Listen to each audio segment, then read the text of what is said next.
우리 그리스도인들을 칭하는 말 중에 천국을 기다리는 사람들이라는 말도 있지만 그 말을 조금 바꿔서 설명하면 종말 의식을 가진 사람들이라 이렇게 표현할 수 있습니다. 예수 믿고 구원받으면 천국 간다.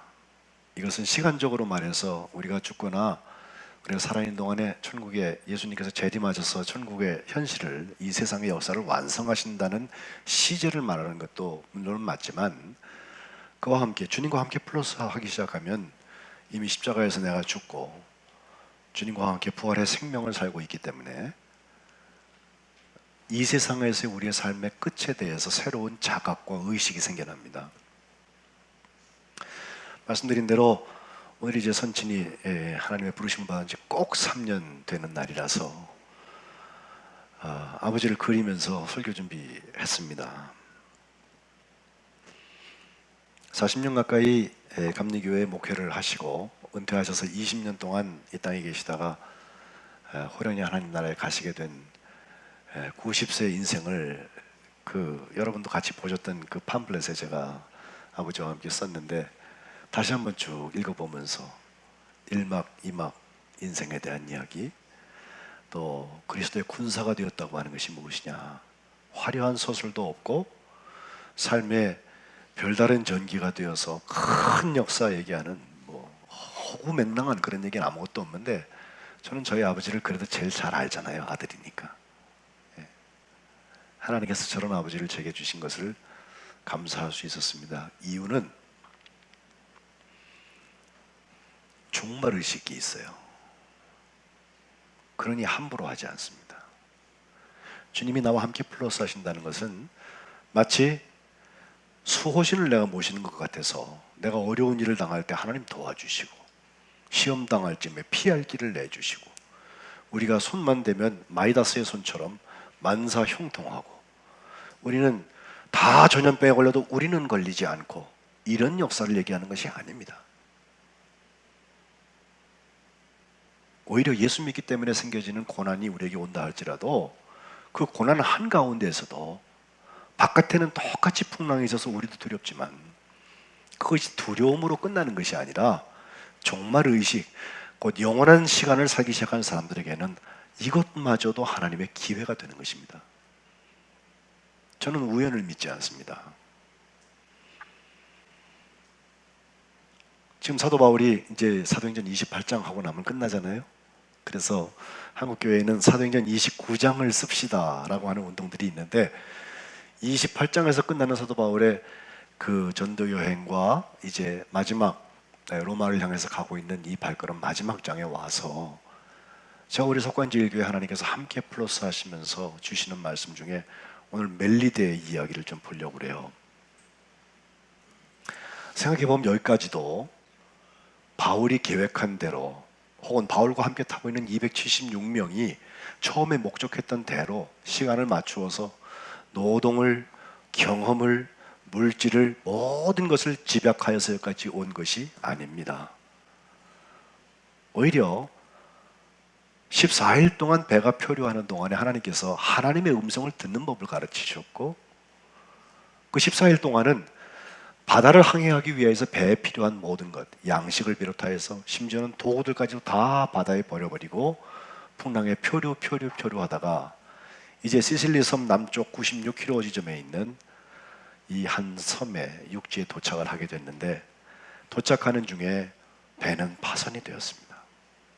그래서 지난주에 파선과 함께 플러스는 무엇이냐, 파선되는 장면 그 앞에 보면 사도 바울은 공동체를 통하여서 이것을 이겨나가려고 하는데, 선원들은 거룻배를 내려서 자기들만 살겠다고 이기주의를 부리고, 군인들은 이 배에서 뛰어내려서 헤엄치고 살아날 것 같은 저 사람들을 보면서 죄수니까 잘못하면 도망가면 더 어려운 일이 있다 싶어서 먼저 죽이자는 얘기를 하지 않습니까? 자기들의 고정관념으로 비판하고 정죄하는 것입니다. 근데 사도 바울을 통한 하나님의 뜻은 그것이 아니었습니다. 이 배에 있는 사람 전부가 공동체가 되어서 함께 살라는 거예요. 함께 구조받으라는 거예요. 결국 그들이 무태까지 헤엄치고 또 파손된 그 배 조각을 붙들고선 결국은 다 한 사람도 상하지 않고 와서 배는 부서졌지만 사람들 276명은 전부 살 수 있었습니다. 교회의 모습을 여기서 봅니다. 오늘 교회가 건물을 잘 져놓고 시설을 잘 만들고 교회 안에 시스템을 잘 만들어서 그게 경영이 잘 되면 교회가 굉장히 건강한 교회라고 생각하는 경향이 있습니다. 정확히 말하면 이렇습니다. 시스템이 잘 갖춰져 있으면 교회가 성공하고 성장하고 그것이 하나님의 역사가 크게 나타난다고 생각하는 사람들이 있는데 사실은 순서가 바뀌었어요. 하나님의 역사가 크게 나타나면 그 다음에 시스템이 생기는 거예요. 그것은 사도 바울이 전도했던 때에도 그렇고 언제 어디서든지 부흥의 역사가 나올 때는 다 그랬습니다. 우리나라에도 복음의 씨가 떨어져서 지금까지 오는 130년을 오는 동안에 처음 때는 정말 어려웠습니다. 또 그 어려움뿐만 아니라 일제와 어저께 6.25 이것을 거치면서 이 역사가 온몸으로 수단을 받고 있는 동안에 이것은 마치 사도 바울이 타고 있는 그 배가 풍랑을 만난 것처럼 아주 황폐화되는 지경입니다. 영국에서 브렉시트라고 브리튼 엑시트라는 그 투표를 했는데 1.9%가 많아서 3.8% 차이로 EU, 이 유럽 공동체에서 탈퇴한다는 얘기가 나오고 나니까 그저께 얘기죠. 우리나라의 주가가 막 폭락하고 수백 조가 날아갔다는 얘기를 듣습니다. 패닉, 공황 상태가 와요, 사람들이. 우리 이러다가 또 망하는 거 아닌가? 20년 전에 우리가 IMF 구제금융할 때 금가락지 꺼내던 그 생각이 나고 말이죠. 환율이 곤두박질을 치고 우리 돈 가치가 떨어진다 싶으니까 장사하는 사람은 내일이라도 망할 것처럼 생각하고. 근데 여러분 가만 보세요. 풍랑이 무서운 게 아니라 풍랑 때문에 떨고 있는 사람이 무서운 거예요. 너희는 담대하라. 두려워하지 말라. 여호와께서 오늘 어떻게 하시는가를 봐라. 그게 하나님의 말씀이에요. 배가 표류할 수 있습니다. 표류하지 않기만 바라고 순풍에 돛한 듯이 만사형통만 노래하고 있는 사람들은 복음의 반쪽도 모르는 사람들이에요. 그럼 예수님께서 왜 십자가에 죽으셔야 돼요? 예? 그때 심판하시고 그때 다 모든 걸 완성하시면 되지. 왜 십자가에 죽으셔야 돼요? 바로 하나님께서 모든 사람이 구원에 이르기를 원하시기 때문에 그래요. 그래서 기다리시고 그래서 십자가에서 죽으신 거예요. 그래서 죄를 용서할 수 있는 길을 여신 거예요. 이론으로 교리로 또 하도 들어서 이야기는 알고 있는데 이것이 우리 머릿속에서 해소되는 것은 무엇입니까? 사도 바울이 지금 풍랑에서 건져냄을 받은 이 상태 그리고 도착한 그곳 멜리데 섬은 그들이 동력을 써서 거기까지 온 게 아니라니까요. 인도함을 받는 것입니다. 내일 아침 일찍 제가 태국의 그 코라세 김경호 선교사님을 만나기로 약속을 해놓고서 이제 비행기를 타게 되는데 꼭 16년 전에 제가 세네갈을 향해서 선교지 가다가 그 비행기가 납치를 당했죠. 그래서 이제 비행기가 회항을 하던 그런 장면이 있는데 갔다 오고 난 다음에 사람들이 제게 그래요. 아 이제 목사님은 선교라는 얘기만 들으면 비행기 타고 어디 가는 선교라는 얘기만 들으면 속에 트라우마가 있을 것 같대. 두려움이 생길 것 같다는 거예요. 상처가 있고. 저는 딱 반대입니다. 그 비행기 타러 갈 때까지, 그 비행기 타고 갈 때까지는 오히려 아 이거 다 비행기 타고 가다 무슨 일이 생기는 거 아닌가. 또 그때는 지금보다 훨씬 젊었으니까 혹시 만에 하나 어떤 일이 생기면 남겨놓은 가족이나 교회에 어떤 이야기들을 남겨야 할까? 여행자 보험도 잘 들어야 하고, 그죠? 근데 그 일 경험한 다음에는 저는 딱 반대로 되었습니다. 물론 여행자 보험은 들어요. 현장에 가서 혹시 어떤 전염병 같은 게 걸리면 병원에 가야 되기 때문에 그렇지 보상금 받으려고 하는 건 아니에요.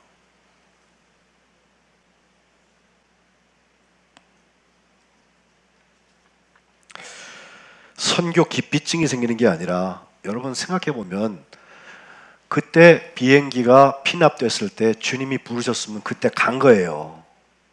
이렇게 생각해야 옳아요. 하나님이 한 번 더 기회를 주신 거예요.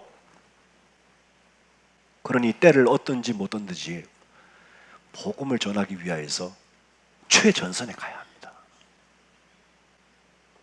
저도 30년 목회하고 나니까 점점 핑계도 많아지고 제가 봐야 될 것도 많다고 하고, 주님은 자꾸 몰아가시는데 주님 조금만 기다려주세요. 그래도 이쪽에 할 일들이 많아요, 실제로. 근데 그건 주의 종이 아니에요. 토다는 거 아니에요. 이 목사야 가자, 아멘, 가는 거예요.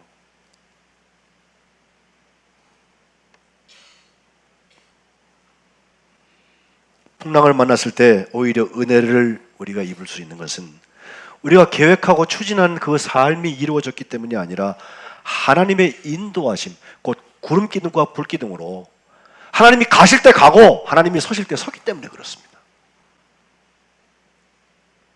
여러분은 그 맛을 모르시죠? 잘 안 가보시니까. 가보면 알아요. 제가 시스템을 다 만들어서 뭐 돈도 준비하고 무슨 뭘 하려고 다 계획을 해가지고 일정을 만들어 놓고 출발을 하는데, 가보면 주님을 모시고 내가 가는 줄 아는데 가보면 주님 먼저 거기 와 계세요. 주님이 준비하신 예비하신 은혜가 있어요. 그렇기에 우연의 반대는 필연이 아니라 우연의 반대는 하나님의 인도하심을 받는 거예요. 그것이 풍랑이라 할지라도 괜찮습니다. 일부 예배 때 제가 엘리자베스 퀴블러 로스라는 여자의 이야기를 했는데, Life Lessons, 인생 수업이라는 책을 마지막에 쓰고 2004년에 이제 소천되었죠. 근데 저분은 1926년생인가 저희 아버지랑 비슷했던 때 나서 정신과 의사입니다. 근데 저분이 취리히에서 태어났어요. 근데 저분의 전기를 보면 2차 대전이 끝나자마자 19살의 나이로 자원봉사를 하기 시작했어요. 근데 어디 가서 했냐면 폴란드에 있는 유대인 수용소에 들어갔어요. 그래서 거기서 보니까 이제 곧 죽을 사람들인데 그 죽을 유대인들이 벽에다가 자꾸 뭘 그려놨나 보니까 거기에 나비, 날아가는 나비 있죠, 곤충, 그걸 그려놨더래요. 그게 어떤 환생이나 다시 태어나는 것에 대한 하나의 상징이기 때문에 그랬는데, 그걸 쭉 보면서 도대체 사는 것은 무엇이고 죽는 것은 무엇일까? 20살도 안 된 한 여성이 그때부터 묻기 시작했어요. 태어날 때도 세 쌍둥이 중에서 첫째로 나서 다른 아이들은 하나씩 하나씩 나오는데 나는 나랑 똑같이 생긴 두 아이와 함께 세 쌍둥이로 태어나니까 도대체 이게 뭐냐? 여러 가지 질문을 했다고 하는데, 그 이후에 쭈리히 대학 가서 정신과 의사 공부를 하고 나중에 미국으로 나와서 뉴욕, 콜로라도, 무슨 시카고 큰 병원에서 임종을 앞둔 환자들을 주로 만났습니다. 그래서 한 500여 명 환자 인터뷰에서 실화를 남은 On Death and Dying, 죽음과 죽어감에 대한 책을 썼는데, 그 책은 정말 베스트셀러 그리고 베스트 리더가 돼서 25개국어 이상으로 번역이 되었고, 그때부터 이 여자는 아주 죽음학에 대해서는 아주 권위자가 되었고, 그때부터 그는 호스피스라고 인생 마지막을 정리하는 사람들의 삶을 옆에서 도와주는 그런 일들을 크게 벌렸습니다. 그분이 쓴 그 인생 레슨이라는 책에 보면 스스로 묻는 거예요. 지금까지 살아온 이 인생, 이것이 내가 정말 원하던 건가? 나 이렇게 살라고 세상에 태어났고 이렇게 살라고 꿈꾸고 왔나? 제가 이 여자가 뒤에 와서 이 물음을 묻는 것이 소중한 것은 평생 죽음에 대한 얘기를 했잖아요. 어떻게 하면 잘 죽을까? 죽는 사람 주변에서는 어떻게 그것을 받아들여야 하나? 근데 마지막에 삶의 레슨, 라이프 레슨스, 생명의 레슨을 얘기하고 있어요. 그녀는 말합니다. 인생이 짧다는 것이 비극이 아니라 정말 중요한 것을 너무 늦게 안다는 것이 문제다.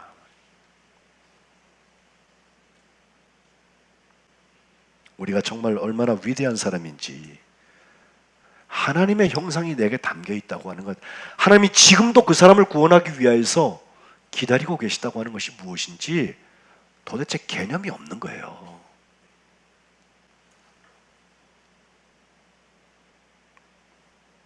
재미난 우화가 있습니다. 한 번은 그녀가 뉴욕에서 한 1,500명 모아놓고 큰 강연을 했는데, 강연 끝나고 났더니 사람들이 이 책을 들고 와서 저자 사인을 받으려고 줄을 쫙 섰어요. 그런데 저자 사인을 하다 보니까 너무 많이 줄을 서서 시계를 보니까 내가 비행기 타러 가야 되는데 이 시간이 모자랄 것 같아요. 그래서 양해를 하고 여기까지만 하겠습니다 해놓고서 겨우 두드러 맞추고서 이제 얼른 공항을 향해서 비행기 타러 가는데, 비행장에 도착해 보니까 그냥 화장실이 급해서 화장실에 얼른 뛰어들어갔대요. 화장실 들어가서 문을 잠고서 일을 보려고 그러는데 화장실 그 문 사이로 책하고 펜하고 쑥 들어오더래요. 이게 뭐냐고 누군가 그러고 열어보니까 수녀 한 분이 수녀복을 입고서 있더래요. 아니 이거 해도 너무하고 좀 기다리라고, 나 지금 바빠 죽겠는데 말이야. 근데 그 수녀가 대답하는 말이 하나님의 은혜네요 그러더래요. 화가 더 났습니다. 남 용변도 못 보게 사인해달라고 들이밀면서 하나님의 은혜라고 그러니까 얼마나 믿겠어요.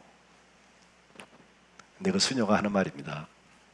사실 오늘 내가 그 강연장에 있었고 강연을 듣고 지금 시한부 인생을 살고 있는 내 친구 동료 수녀를 위해서 이 강연 녹음도 하고 또 당신 책에다가 사인해서 그녀에게 주고 싶어서 지금 이렇게 하고 있었는데 줄이 너무 길어서 내가 쓴 데까지는 올 수도 없어서 내가 그냥 다 포기하고 공항으로 먼저 왔는데, 하필 공항에서, 그것도 그 화장실에서 당신을 만나게 되었으니 이게 하나님의 은혜가 아니고 뭐겠습니까? 그렇게 말하더래요. 글쎄요, 하나의 에피소드인데 우리가 살고 있는 그 모든 삶의 기제들을 가만 보면 하나님께서 만들어주신 우연 아닌 인도하시는 사건들이 있어요. 이거 보기 시작하면 인생이 재밌어집니다. 인생 레슨, 인생 수업을 받을 수 있어요. 그런데 하나님이 뭘 인도를 하시든 하나님이 무슨 일을 하시든 간에 전혀 상관없이 딱 울타리를 쳐놓고 나는 앉아서 나는 내 길 간다고 하는 사람들은 표정이 없어요.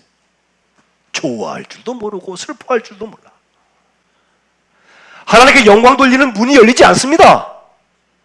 시간만 넘어가는 거예요.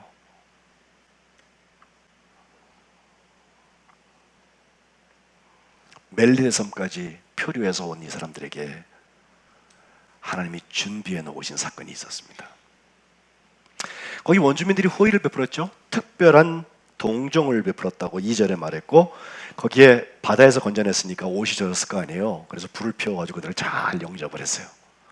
그러니 옷도 말리고 추운데, 그리고 아마 음식들도 갖다 주지 않았을까 생각을 하는데, 그런 생각도 해봐요. 우리가 살면서 어떤 사람들을 기억하십니까? 보면 나한테 아주 못되게 한 사람들 오래 기억하죠. 어쩌면 사람이 저럴 수가 있어. 철면피야 그냥. 근데 가만 생각해 보면요, 나한테 잘한 사람들도 꽤 많아요. 또 내가 못되게 한 사람들도 있어요. 이 원주민들 말도 안 통하는 사이였을 거예요. 처음 보는 사람들, 아무런 이해관계도 없는 사람들인데 바다에서 건져낸 사람들이기 때문에 그들에게 호의를 베풀어서 불을 피워주고 그들에게 영접을 했다고 기록하고 있어요. 근데 바울이 거기 서서 같이 불을 떼려고 그러다가 땔감을 갖다가 이렇게 얹었는데, 그 땔감 나무 속에서 독사 한 마리가 바울을 탁 문 거예요. 그래갖고 바울 손에 독사 한 마리가 붙어 있어요. 문제는 여기서 나옵니다. 원주민들이 보니까 독사가 지금 물었거든요. 그러니까 제일 먼저 나온 반응은 저 사람이 지금 바다에서는 구조함을 받았지만 독사가 문 거를 보아서는 틀림없이 정의롭지 못한 사람이다. 아마도 살인자였을 것이다. 이제 곧 죽는 것을 보자. 이러고 쳐다보고 있는 거예요. 사도 바울이 그 독사를 꺼내가지고선 불에 던져버립니다. 툭툭 털어버려요. 그러면 독사에 물렸으니까 그 독사의 독이 몸에 퍼져서 붓거나 쓰러지거나 해야 되는데 원주민들의 기대와는 달리 사도 바울은 아무렇지가 않은 거예요. 시간이 지나면서 아무렇지 않은 그 바울을 보고 원주민들은 이제는 말이 바뀌었습니다. 물론 보고 판단하는 것이지만 이제는 말이 바뀌었습니다. 차라리 그분은 신이라고, 그분이 하나님이라고 사도 바울을 향하여서 이야기하는 장면이 6절까지 나와요. 마가복음 16장에 주님께서 승천하시면서 만민에게 복음을 전하라 말씀하시고, 너희들이 뱀을 집으며 무슨 독을 먹든지 해함을 당하지 않는다는 말씀하셨는데, 아마도 사도 바울은 그 말씀을 기억하고 있을 것 같아요. 사도 바울이 능해서 된 것은 아니에요. 근데 그런 일은 일어났어요. 이것도 우연 발생이 아니라 하나님의 인도하심을 받는 거예요. 우리 같으면 그랬을 거예요. 원주민들과 똑같은 생각 가지고서 하필 276명이 구조함을 받았는데 그것도 그들의 생명을 받았다고 하면서 이래라 저래라 하던 사람이 마침 불을 쬐다가 독사에 물렸다. 아이고 꼴 좋다. 예? 여기까지는 구조함을 받았는지 모르지만 저 사람 끝이야. 정지하고 싶을 거예요. 아닙니다. 인도하심을 받고 하나님의 사명이 있는 사람에게는 그 사명의 끝까지 갈 때까지 주님이 함께 플러스 하실 줄로 믿습니다. 이래서 우리의 소망들이 중요한 거예요. 이래서 우리들의 꿈과 미래가 하나님의 사명과 비전으로 바뀌어야 되는 거예요.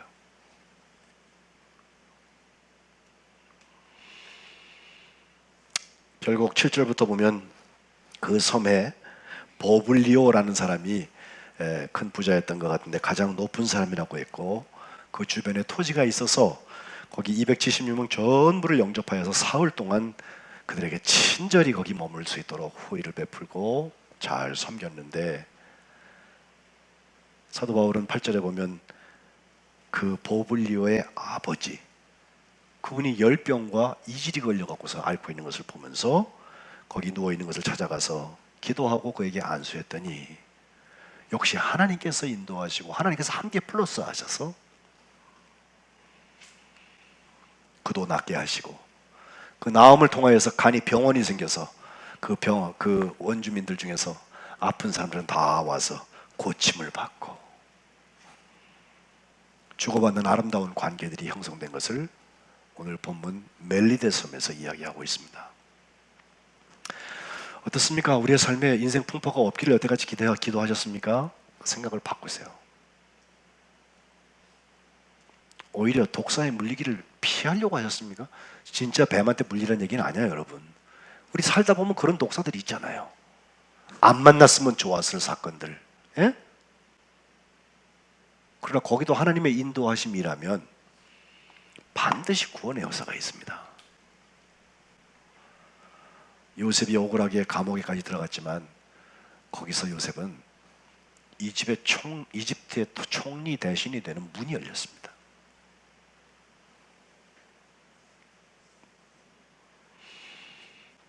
얼마 전에 제가 말씀 전했던 호라시오 게이츠 스패포드 이야기 하나 하고 여러분 같이 기도하고 싶어요. 그러세요. 보고합시다.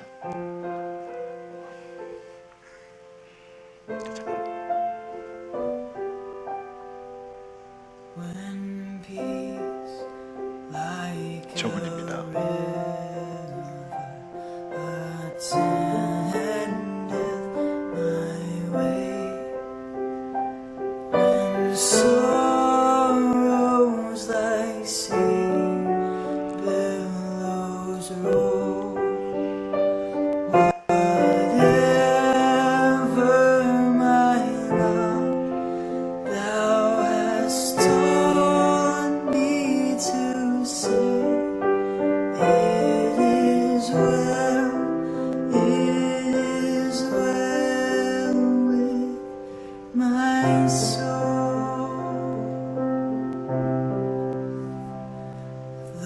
Satan should buffet, oh try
trump shall resound, and the Lord shall descend. Even so, it is well with my soul. It is well. It is well with my soul. 우리가 좋아하는 찬송 413장 내 평생에 가는 길 순탄하여, 그죠? 그 찬송 여러분 다 들으셨는데 저분이 쓰신 이야기죠.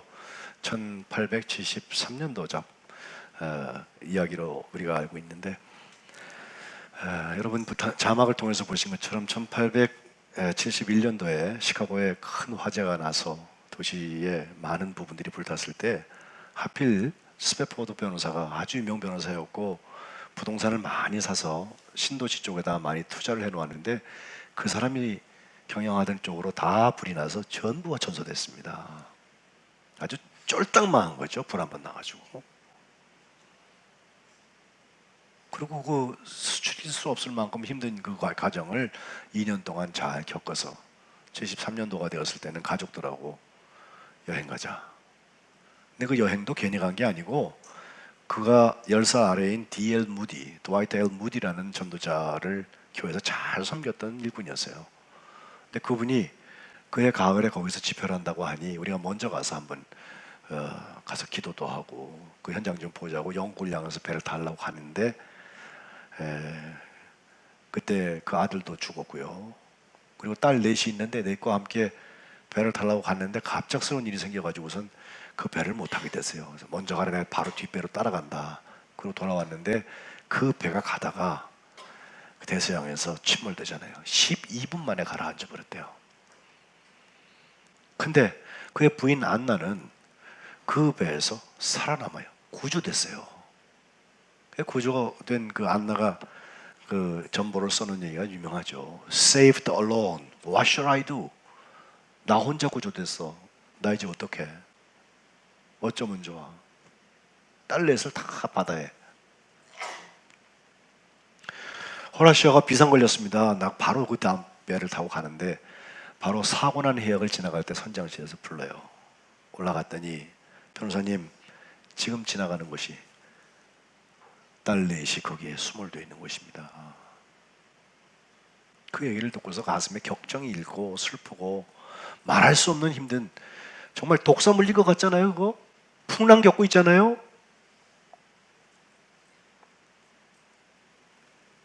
근데 스패포드의 마음에 하나님께서 It is well with my soul. 내 영혼에 괜찮단 말이에요. 평안해.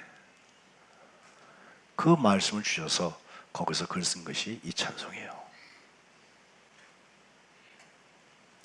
저는 우리 삶에 찾아오는 많은 풍랑이나 독사에 무는 것에 대해서 여러분을 이렇게 안위시키고 괜찮습니다 이런 얘기 하는 게 아니에요.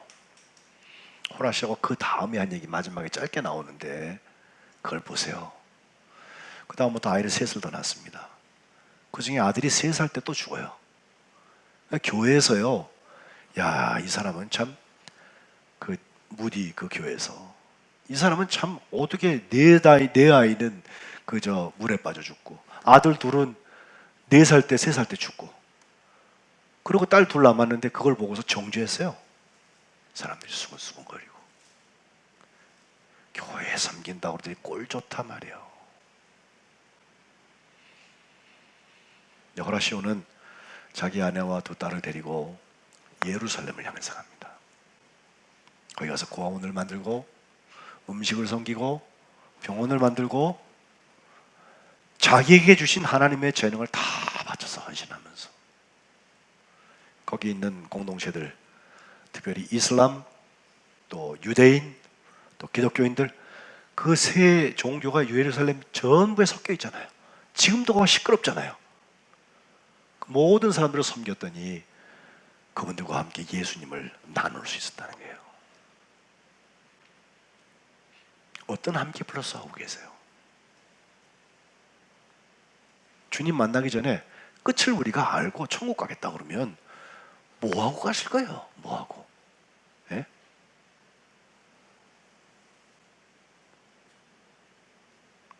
멜리데 섬에서 우리가 배워야 할 것입니다. 여기까지 왔습니다. 지나간 얘기는 그만하세요. 주님 앞에 결산할 거 있으면 용서할 건 용서받으면 되고, 또 주님께서 우리를 충전시키셔서 쓰실 일이 있으면 주님께 뜻을 묻고 가면 돼요. 그냥 지나가진 마세요. 멜리데 섬은 그렇게 해서 마지막으로 로마를 향해서 출발하는 곳이 될 것입니다.